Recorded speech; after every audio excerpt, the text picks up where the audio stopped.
Sudah lebih dari setahun pandemi COVID-19 melanda Indonesia. Banyak sektor yang terdampak pandemi ini, mulai dari sektor kesehatan hingga sektor ekonomi. Sejumlah langkah terus dilakukan pemerintah agar pandemi segera berakhir. Dan untuk membahas hal tersebut, kita telah terhubung secara daring dengan pengamat kebijakan publik, Trubus Rahardiansyah. Selamat pagi, Pak Trubus. Ya, selamat pagi, Mbak. Baik, Pak Trubus, kita sudah dalam masa pandemi COVID-19 setahun lebih, Pak. Dan bagaimana Bapak melihat sejauh ini penanganan COVID-19, kebijakan-kebijakan yang diberlakukan dari awal PSBB, kemudian hingga sekarang PPKM, dan juga turunan kebijakan-kebijakan lain ini seperti apa, Pak Trubus?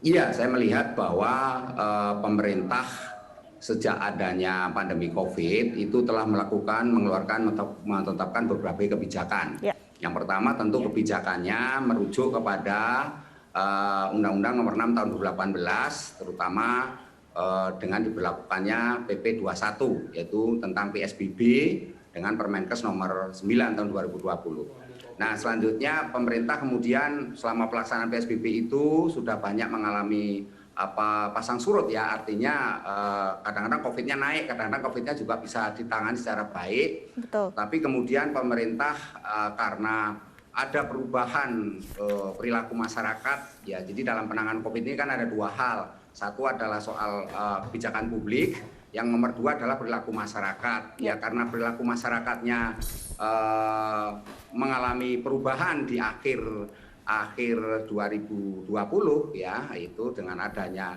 libur Nataru, maka pemerintah mengubah polanya yang semula dengan PSBB, ya, itu dengan mengubah sistem PPKM. Nah, kebijakan PPKM ini sudah dilakukan secara terus-menerus, secara kontinu di berbagai tempat, tetapi karena virus COVID ini punya varian baru lagi yang disebut varian Delta, kemudian pemerintah mengubah lagi dengan sistem kebijakan-kebijakan, misalnya ada PPKM penebalan, kemudian PPKM darurat, dan sekarang PPKM level 4, dan sekarang level 3, 1, 2, 3, 4 yang diperpanjang. Nah, dengan demikian perubahan-perubahan ini mengindikasikan upaya pemerintah sebenarnya secara sungguh-sungguh di dalam menangani COVID. Tetapi perlu diketahui bahwa COVID ini ternyata tidak bisa serta-merta mengalami penurunan, bahkan kita sempat mengalami satu lonjakan yang cukup dahsyat, cukup horor, di mana kemudian kebijakan PSBB juga tidak efektif menangani COVID secara keseluruhan, dan mengubah lagi dengan kebijakan PPKM, ini pun juga belum mengalami perubahan yang signifikan, meskipun dalam satu minggu ini sudah ada perubahan khususnya di DKI Jakarta di beberapa tempat, khususnya untuk Jawa Bali dengan 44 kabupaten kota yang sudah melaksanakan 6 provinsi ini mengalami penurunan, terutama untuk tingkat ketersediaan kamar BOR itu. Jadi ini BOR yang sekarang DKI Jakarta sekitar 29% lah, artinya di bawah 30%. Nah, ini satu kemajuan, tetapi tentu persoalannya adalah dampaknya. Dampak dari penanganan COVID ini terhadap kondisi perekonomian, tentu kondisi perekonomian Indonesia. Oleh karena apa? Karena kita mengalami suatu situasi di mana ada persoalan kotak Pandora yang selama ini terbuka, bahwa ekonomi kita mengalami situasi yang sebenarnya sangat menurut saya kondisinya sangat memprihatinkan. Artinya rapuh di dalamnya karena apa? Karena kemudian kita ada persoalan di mana kemudian mobilitas masyarakat yang terbatasi, kemudian perekonomian juga mengalami situasi yang memprihatinkan. Nah, dampak dari itu semua kita lihat bahwa kemudian upaya pemerintah adalah dengan melakukan istilahnya itu gas dan rem gitu, ya. Betul. Istilahnya gitu.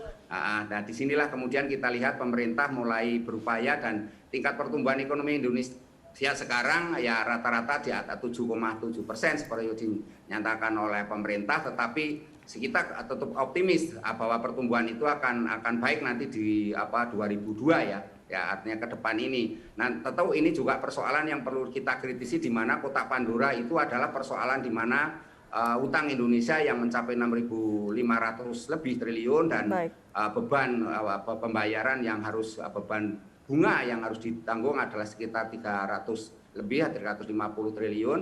Nah, ini menjadi catatan tersendiri. Di satu sisi kita juga pemerintah Indonesia mengalami status Indonesia mengalami penurunan menjadi middle lower, ya, jadi middle lower kelasnya itu. Jadi ini situasi yang berkembang menurut saya Mbak, dari Baik. sisi artinya plus minus kebijakan yang sudah dilakukan. Baik, jadi beragam upaya sudah dilakukan pemerintah dan juga ada dampak positif yang tentunya ini ada perubahan signifikan dari penurunan bor dan lain sebagainya, dari kebijakan-kebijakan penambahan fasilitas-fasilitas kesehatan, dan juga Ya. hari ini Pak terakhir pemberlakuan PPKM darurat yang kita tidak tahu akan diperpanjang kembali atau tidak. Tapi melihat dengan kebijakan-kebijakan yang sudah diberlakukan, bisa kita bilang juga pemerintah gas rem begitu istilahnya. Ya. Apakah jika nantinya diperpanjang kembali begitu Pak, apakah ini akan menjadi lebih efektif atau seperti apa Bapak melihat kebijakannya? Kalau diperpanjang lagi tentu ini satu kebijakan dengan melihat bahwa penurunan selama ini atau dalam minggu-minggu ini bersifat fluktuatif, artinya belum mengalami penurunan signifikan. Baik, Karena itu perpanjangan masih menjadi pilihan daripada pemerintah.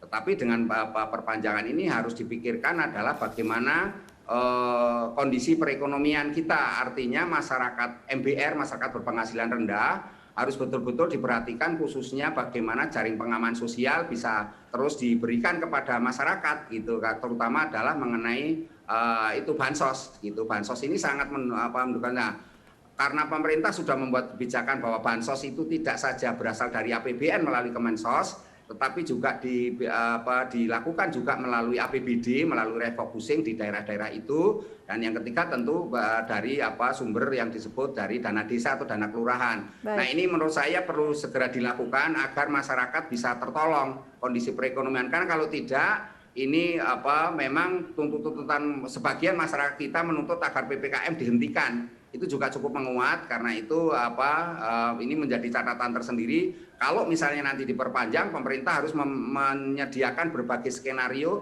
dan ini perpanjangan ini juga harus mengatur sedemikian rupa agar satu ya tentu mengenai fasilitas kesehatan ini harus betul-betul diperhatikan. Yang kedua ya tentang mobilitas masyarakat yang betul-betul harus dikendalikan, dan yang ketiga tentu soal vaksinasi. Ya. Jadi ini harus betul-betul diperhatikan Mbak, karena kalau tidak tentu yang paling utama di sini bentuknya adalah ini penegakan prokes yang terus-menerus, karena di berbagai daerah prokes ini mulai mengendor Mbak. Jadi Betul. mulai mengendor di beberapa daerah termasuk di wilayah Bekasi yang baru-baru ini dilakukan pengecekan juga sidak itu banyak sekali warga yang tidak mengabaikan mengenai masker dan sebagainya. Jadi ini adalah upaya yang harus dilakukan oleh pemerintah ke depan, karena dengan dibukanya sektor-sektor terutama meskipun terbatas untuk level-level 4 pada level 4, yaitu misalnya pusat perbelanjaan, pasar tradisional dan sebagainya, maka otomatis ini penegakan protokol kesehatan menjadi kunci. Karena gini masalahnya, kalau kemudian kita